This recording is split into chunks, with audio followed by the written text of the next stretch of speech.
Hello students, कैसे हैं आप लोग। आप देख रहे हैं पीसी इंस्टीट्यूट और आज के वीडियो में हम बात करेंगे Coulomb's law in vector form.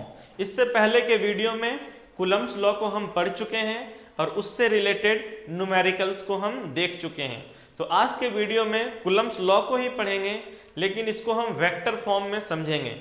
Coulomb's law ने क्या बताया था? कूलम्ब्स ने बताया था कि दो चार्ज के बीच लगने वाला फोर्स ऑफ अट्रैक्शन या फिर फोर्स ऑफ रिपल्सन को हम कैसे फाइंड करेंगे। तो यहाँ पे जो फोर्स हम फाइंड करेंगे तो फोर्स एक वेक्टर क्वांटिटी है, तो हम इस फोर्स को अब वेक्टर फॉर्म में समझेंगे और वेक्टर फॉर्म में इसको फाइंड करेंगे। यहाँ से भी न्यूमेरिकल अच्छा खासा न्यूमेरिकल बन सकता है। तो चलिए सबसे पहले समझते हैं कि Coulomb's law in vector form का स्टेटमेंट क्या है। तो स्टेटमेंट पढ़ते हैं, the direction of the force acting between two charges also depends on their nature। यानी जो दो चार्जेस के बीच जो फोर्स लग रहा है, दो चार्जेस के बीच जो फोर्स लग रहा है उसका जो डायरेक्शन होगा दोनों चार्ज के बीच के फोर्सेस का, वो डिपेंड करेगा नेचर ऑफ द चार्ज पे, कि वो दोनों चार्ज का नेचर क्या है। अगर एक पॉजिटिव और दूसरा नेगेटिव होगा तो वो दोनों अट्रैक्ट करेगा एक दूसरे को, यानी जो फोर्स ऑफ अट्रैक्शन होगा, वो जो फोर्स लगेगा वो अट्रैक्शन फोर्स होगा। और अगर दोनों सेम चार्ज हुआ, यानी एक पॉजिटिव और दूसरा भी पॉजिटिव या फिर एक नेगेटिव और दूसरा भी नेगेटिव, तो जो फोर्स लगेगा वो रिपल्सन फोर्स होगा। ओके, और दूसरी बात क्या बताया कि नेचर जो फोर्स जो होगा वो डिपेंड करेगा नेचर पर। दूसरी बात ये बताया कि ये जो फोर्स लगेगा वो along the line joining the centre of the two charges, यानी दो चार्ज जो है उसके सेंटर के लाइन जो ज्वाइनिंग होगा उस लाइनिंग में, यानी सेंट्रली ये फोर्स एक्ट करेगा। ओके, इसी को वेक्टर फॉर्म बोला जाता है कूलम्ब्स लॉ का। अब इसको हम डायग्राम के हेल्प से समझते हैं। सपोज कर लो कि यहाँ पे जो पोजीशन ए है, पोजीशन ए पे एक चार्ज है Q1 और यहाँ पे पोजीशन बी है जहाँ पे चार्ज है Q2। पोजीशन ए का जो पोजीशन वेक्टर है ओरिजिन से वो है R1 और बी का जो पोजीशन वेक्टर है वो है R2। Q1 और Q2 दोनों सेम नेचर है, यानी समझ लो दोनों पॉजिटिव है। तो ये दोनों पे लगने वाला जो फोर्स होगा वो दोनों रिपल्सन फोर्स होगा, यानी Q1 Q2 एक दूसरे को रिपेल करेगा। तो अब बात करते हैं फोर्स F21 का। फोर्स F21 ये बता रहा है force on charge Q1 due to charge Q2। Okay, force on charge Q1 due to charge Q2। तो Q1 पे जो फोर्स लगेगा Q2 के कारण रिपल्सन फोर्स है, तो इधर रिपेल करेगा, इसलिए इसका डायरेक्शन इधर दिखाया गया है। और F21 जो है वो बता रहा है force on charge Q2 due to Q1। तो Q1 Q2 को क्या करेगा? रिपेल करेगा और इस डायरेक्शन में रिपेल करेगा, तो इस फोर्स को इधर दिखाया गया है। अब यहाँ पे A और B का जो बीच का डिस्टेंस है वो भी फाइंड करना होगा, क्योंकि कूलम्ब्स लॉ आप जान रहे हैं, वहाँ पे F इक्वल टू होता है K Q1 Q2 bye R square, जहाँ पे R क्या है? R जो है वो डिस्टेंस है। ओके, तो जब हम सबसे पहले ये समझे कि जब हम Q1 पे फोर्स निकालेंगे Q2 के कारण, तो B से जो A का डिस्टेंस होगा पहले हमको वो फाइंड करना होगा। तो यहाँ पे समझिएगा, डायग्राम में हम यहाँ पे एक डायग्राम बना रहे हैं। सपोज करो ये एक पोजीशन वेक्टर है R2 और ये एक पोजीशन वेक्टर है R1। तो R2 से अगर हमको R1 जाना है, यहाँ पे हमको B से A का डिस्टेंस चाहिए, तो हमको R2 से R1 जाना होगा। तो इस वेक्टर का नेम हम ले लेते हैं R21। R21। तो जब R2 वेक्टर में आप R21 वेक्टर को ऐड कीजिएगा तभी जाकर के R1 वेक्टर मिलेगा। हम यहाँ से पहले इस वेक्टर पे गए R2 पे, फिर इसमें ऐड किए R21 को, तब जाकर के हमको मिला R1 वेक्टर। तो इसीलिए R21 को फाइंड करने के लिए R1 और ये R2 को अगर इधर लाओगे तो माइनस R2 करना होगा, यानी R21 वेक्टर जो है इसको फाइंड करने के लिए R1 वेक्टर में R2 वेक्टर को माइनस करना होगा। तो सबसे पहले हम इसी चीज को यहाँ पे फाइंड किए हैं। तो हम सबसे पहले डिस्टेंस जो है B से A अगर डिस्टेंस फाइंड करोगे BA तो क्या होगा, R2 R1 लिखेंगे, R2 से R1 की तरफ लिखेंगे। और ये मिलेगा कैसे, R1 में R2 माइनस करने से। R1 में R2 माइनस करेंगे तो R21 मिल जाएगा। अगर हम इस वेक्टर का सिर्फ मैग्नीट्यूड का बात करते हैं, यानी B से A का सिर्फ डिस्टेंस का बात करते हैं, डायरेक्शन का नहीं, तब इसमें मोड लगता है। ये वेक्टर का कंसेप्ट है। आप वेक्टर टॉपिक को 11 में जाकर देख सकते हैं। 11 में जो मैथमेटिकल टूल्स का वीडियो है उसके बाद वेक्टर का वीडियो अपलोड हो रहा है, उसमें जाकर के देखें। तो यहाँ पे जो BA वेक्टर है मोड लगा हुआ है, यानी मोड हम पढ़ते नहीं, सिर्फ मैग्नीट्यूड समझते हैं। यानी B से A का डिस्टेंस को बताना है, यानी R21 वेक्टर के डिस्टेंस को बताना है, जो R1 माइनस R2 वेक्टर से मिल रहा है। तो ये जो मोड जैसा सिंबल जो आप देख रहे हैं, ये मैग्नीट्यूड को रिप्रेजेंट कर रहा है। ओके, अब एक यहाँ पे आता है एक और बात समझिए, यूनिट वेक्टर। यूनिट वेक्टर क्या होता है, यूनिट वेक्टर जो है वो किसी वेक्टर के डायरेक्शन को रिप्रेजेंट करता है, सिर्फ डायरेक्शन को। सपोज करो ये वेक्टर जो A से B के तरफ है, A से B के तरफ है ये वेक्टर ये AB है, AB। तो अगर AB वेक्टर लिखते हैं तो AB का मीनिंग है A से B का डिस्टेंस, और ये एरो A से B के डायरेक्शन को रिप्रेजेंट करता है। लेकिन अगर हमको सिर्फ A से B का डायरेक्शन चाहिए तो AB लिख करके कैप लगाना होगा, और जो वेक्टर AB है उसमें AB से डिवाइड कर देना होगा, AB से डिवाइड कर देना होगा। जैसे AB वेक्टर में AB से डिवाइड कर देंगे तो ये मैग्नीट्यूड खत्म हो जाएगा, सिर्फ डायरेक्शन मिलेगा। जैसे सिंपली समझिए, एक और कंसेप्ट से समझ सकते हैं। जैसे सपोज करो इस पोजीशन से इस पोजीशन का डिस्टेंस है 3 मीटर और डायरेक्शन है ईस्ट, ईस्ट की ओर इसका डायरेक्शन है। तब हम इस वेक्टर को लिखेंगे, मान लेते हैं इसको वेक्टर A, तो A वेक्टर को लिखेंगे 3 मीटर और डायरेक्शन ईस्ट के डायरेक्शन में, किधर, ईस्ट के डायरेक्शन में। ओके, तो यहाँ पे 3 मीटर जो है वो मैग्नीट्यूड हो गया और ईस्ट जो है वो डायरेक्शन बता रहा है। अब हमको वेक्टर A का सिर्फ डायरेक्शन चाहिए, यानी 3 मीटर ईस्ट जो लिखे हैं उसमें हमको सिर्फ डायरेक्शन चाहिए, ईस्ट चाहिए। तो उसमें हमको सिर्फ 3 मीटर से डिवाइड कर देना होगा, यानी जो मैग्नीट्यूड है उससे डिवाइड कर दो, कैंसिल हो जाएगा, सिर्फ डायरेक्शन मिल जाएगा।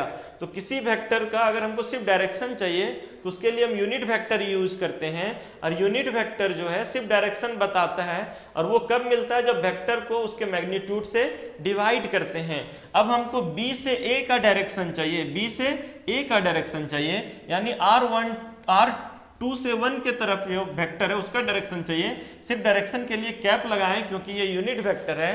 तो जो R2 माइनस R1 वेक्टर था उसको उसी के मैग्नीट्यूड से डिवाइड करेंगे तो ये यूनिट वेक्टर में कन्वर्ट हो जाएगा। ओके, समझ पा रहे हैं यहाँ तक। इसी तरीके से अगर हम पहले हम जो पोजीशन वेक्टर R1 है उसको कवर करते हैं और फिर B पे आते हैं, तो पहले हमको R1 लेना होगा। जैसे सपोज करो यहाँ पे अगर हम R1 वेक्टर को पहले कवर करते हैं, उसके बाद हम R2 वेक्टर के पोजीशन वेक्टर पे पहुंचते हैं, R1 से फिर R2 पे आते हैं, तब इसके लिए जो वेक्टर होगा वो R12 वेक्टर होगा। और R1 वेक्टर में जब ऐड करोगे R12 को तब जाकर के R2 वेक्टर मिल जाएगा। अब आपको R12 अगर सिर्फ निकालना है तो R2 में R1 को माइनस करना होगा। जैसे यहाँ पे हमको पहले हम ओरिजिन से A पे गए, पोजीशन R1 वेक्टर पे पहुंचे, फिर हम AB डिस्टेंस लेंगे, तब जाके हम पोजीशन R2 वेक्टर पे पहुंच जाएंगे। तो R1 प्लस AB करोगे तो R2 मिलेगा। तो अगर सिर्फ हमको AB निकालना रहेगा, A से B वेक्टर जो R12 वेक्टर कहलाएगा, तो R2 में R1 माइनस करने से ये वेक्टर मिल जाएगा, जैसा हम यहाँ पे समझे हैं। तो ये मेरा वेक्टर हो गया AB वेक्टर जो R2 माइनस R1 करने से मिल जा रहा है। अगर हम AB वेक्टर का सिर्फ डायरेक्शन चाहिए तो उसके लिए कैप लगाएंगे। ओके, और फिर अब हमको अगर AB वेक्टर को R12 लिखते हैं तो उस पर भी कैप लगाएंगे। क्या करना होगा, इस वेक्टर को AB वेक्टर जो R2 माइनस R1 था उसको इसी के मैग्नीट्यूड से यानी ए बी के लेंथ से जो R2 माइनस R1 के मैग्नीट्यूड जो है उससे डिवाइड करना होगा इसको। तो ये सिर्फ डायरेक्शन बताएगा, यही चीज यहाँ पे सिर्फ समझना है। ये अगर समझ गए तो बाकी बात आगे सारा चीज इजी है। तो ये दो चीजों को अच्छे से समझिए कि कैसे यूनिट वेक्टर निकाला जा रहा है और कैसे ए बी वेक्टर और बी ए वेक्टर में क्या डिफरेंस है। ओके, इसको और अच्छे से समझने के लिए वेक्टर वीडियो देखना पड़ेगा जो वेक्टर के लिए बनाया गया है। तो चलिए अब देखते हैं, अब आते हैं कूलम्स लॉ पे, जो फोर्स निकालने का तरीका है उस पे। Now force on Q1 due to Q2। अब जो Q1 पे फोर्स लग रहा है Q2 के कारण वो फाइंड करते हैं। तो F12 जो बता रहा है force on Q1 due to Q2 is equal to K Q1 Q2 by, और A से B से A का जो डिस्टेंस है, जो R2 वेक्टर का जो ये मैग्नीट्यूड के लिए मोड लगा हुआ है उसका स्क्वायर करना होगा, क्योंकि फॉर्मूला क्या था, F equal to K Q1 Q2 by R square, जहां पे आर स्क्वायर क्या था, डिस्टेंस का स्क्वायर था। तो K Q1 Q2 bye R21 का मैग्नीट्यूड का स्क्वायर, और इसका डायरेक्शन भी दिखाना होगा। तो F21 का डायरेक्शन किधर है, B से A के तरफ, यानी R2 से R1 वेक्टर के तरफ, यानी R21 कैप। तो R21 कैप दिखा दिए, कैप लगाए, सिर्फ ये डायरेक्शन को बता रहा है। ओके, तो अब K Q1 Q2 और R21 का मैग्नीट्यूड जो है वो वेक्टर R1 माइनस R2 के मैग्नीट्यूड के इक्वल होगा। तो वो मैग्नीट्यूड पुट किए, स्क्वायर था स्क्वायर पुट किए, और जो R21 यूनिट वेक्टर है वो R1 vector minus R2 vector by magnitude of R1 minus R2 के इक्वल होगा। तो R21 कैप जो है उसके प्लेस पे हम R1 minus R2 bye R1 minus R2 के मैग्नीट्यूड को पुट किए। जब आप इसको मल्टीप्लाई करेंगे तो K Q1 Q2 ये सेम रहेगा। अब देखो R1 माइनस R2 का होल स्क्वायर और R1 minus into R2। Okay, तो यहाँ पे R1 माइनस R2 का जो मैग्नीट्यूड है उसको R1 माइनस R2 के मैग्नीट्यूड से स्क्वायर मल्टीप्लाई करेंगे, ये ऑलरेडी स्क्वायर है, पावर एक और बढ़ जाएगा, पावर 3 हो जाएगा, और R1 माइनस R2 मिल जाएगा।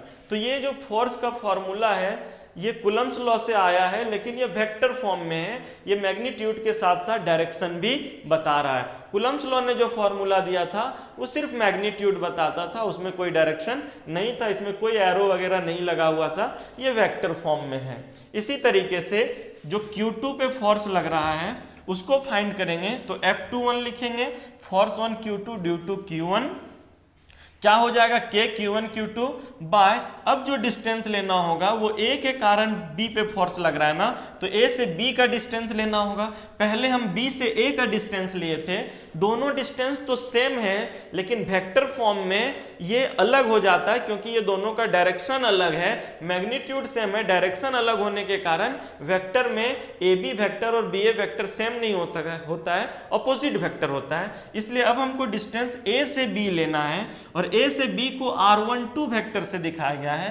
तो R12 वेक्टर के मैग्नीट्यूड का स्क्वायर इनटू, और इस इधर के डायरेक्शन को R12 कैप से दिखाया जाएगा। तो K Q1 Q2 R12 vector जो मिला है हम लोगों को, R12 वेक्टर यहाँ पे देखिए वो कैसे मिला है, उसका मैग्नीट्यूड R2 माइनस R1 के मैग्नीट्यूड के बराबर है। तो R2 माइनस R1 का मैग्नीट्यूड का होल स्क्वायर, और जो R12 का यूनिट वेक्टर है तो उसको R2 minus R1 by magnitude of R2 minus R1 divide करने से मिलेगा। तो ये यूनिट प्लेस पे, यूनिट वेक्टर के प्लेस पे ये वैल्यू पुट कर देंगे। ओके, तो फिर K Q1 Q2 ये ऐसे ही रहेगा। यहाँ पे पावर देखो 2 है, यहाँ पे पावर 1 है, दोनों ऐड होकर के पावर 3 हो जाएगा, और ये R2 माइनस R1 वेक्टर यहाँ हो जाएगा, और ये वेक्टर फॉर्म में जो चार्ज Q2 पे लगने वाला है वो फोर्स निकल गया। ये इक्वेशन 1, ये इक्वेशन 2 मान लिए। अब जो बात समझनी हम लोगों को ये है कि R1 माइनस R2 वेक्टर बोलो या R2 माइनस R1 वेक्टर बोलो, दोनों का मैग्नीट्यूड सेम होगा, डायरेक्शन सेम नहीं होगा। A से B या B से A दोनों का लेंथ जो है सेम होगा, लेकिन A से B का डायरेक्शन इधर होगा और B से A का डायरेक्शन इधर होगा। तो ये दोनों यहाँ मोड लगा हुआ, यानी मैग्नीट्यूड इसका सेम होगा, डायरेक्शन की हम बात नहीं कर रहे हैं। इसके अलावा R1 माइनस R2 वेक्टर को हम माइनस R2 माइनस R1 लिख सकते हैं, माइनस कॉमन लोगे तो ये मिल जाएगा। जनरली यहाँ पे R1 माइनस R2 वेक्टर जो है BA वेक्टर को दिखाता है, और R2 minus R1 AB vector को दिखाता है। तो दोनों का तो मैग्नीट्यूड सेम है, और डायरेक्शन क्या है, अगर मान लीजिए ये वेक्टर A है और सेम लेंथ का बट ऑपोजिट डायरेक्शन में, तो ये माइनस वेक्टर ए हो जाता है। तो इसमें भी यही कहानी, ए बी वेक्टर और एक बी ए वेक्टर है, दोनों वेक्टर सेम है, डायरेक्शन ऑपोजिट होने के कारण यहाँ पे माइनस साइन आ गया है। तो चलिए अब हम देखते हैं इक्वेशन 1 से F12 वेक्टर जो है, F12 वेक्टर इक्वल टू क्या है, K Q1 Q2, K Q1 Q2, उसके बाद क्या है, उसके बाद है F12 vector equal to K Q1 Q2 by R1 minus R2 का होल क्यूब। लेकिन यहाँ पे हम क्या देखें, R1 माइनस R2 जो है R2 माइनस R1 के मैग्नीट्यूड के इक्वल है, तो हम R1 माइनस R2 ना लिख करके R2 माइनस R1 का होल क्यूब लिखेंगे। इसके बाद क्या है, R1 माइनस R2 वेक्टर है, तो R1 माइनस R2 वेक्टर किसके इक्वल है, माइनस R2 माइनस R1, तो इसके प्लेस पे हम ये पूरा पोर्शन को लिख दिए। अब आइए इक्वेशन 2 में देखिए, K Q1 Q2, K Q1 Q2, R2 minus R1 का whole cube, R2 minus R1 का whole cube, R2 minus R1 vector, R2 minus R1 vector, सिर्फ यहाँ पे एक्स्ट्रा क्या है, माइनस है, तो वो माइनस को हम इधर रखेंगे और ये पूरे के बदले में F21 वेक्टर जो मिल रहा है वो लिख देंगे। तो इस तरीके से क्या देखें कि वेक्टर F12 जो है वो माइनस F21 वेक्टर के इक्वल है। अब ये दोनों क्या बता रहा है, ये बता रहा है कि फोर्स जो चार्ज 1 पे लगेगा चार्ज 2 के कारण, और फोर्स जो चार्ज 2 पे लगेगा चार्ज 1 के कारण, दोनों फोर्स एक दूसरे के ऑपोजिट होगा, मैग्नीट्यूड में सेम होगा, लेकिन ये नेगेटिव साइन बता रहा है कि ये एक दूसरे के ऑपोजिट होगा, यानी जितना फोर्स Q1 पे लग रहा होगा उतना ही फोर्स Q2 पे भी लगेगा, लेकिन दोनों फोर्स का डायरेक्शन एक दूसरे के ऑपोजिट होगा, यानी force on both charges is equal but opposite in nature. यही था Coulomb's law in vector form. हम नेक्स्ट वीडियो में इससे रिलेटेड न्यूमेरिकल लेकर के आएंगे। कंटिन्यू बने रहिए हमारे चैनल के साथ और बैक टू बैक वीडियो देखते जाइए, अपने कंसेप्ट को क्लियर करते जाइए। Thanks for watching this video.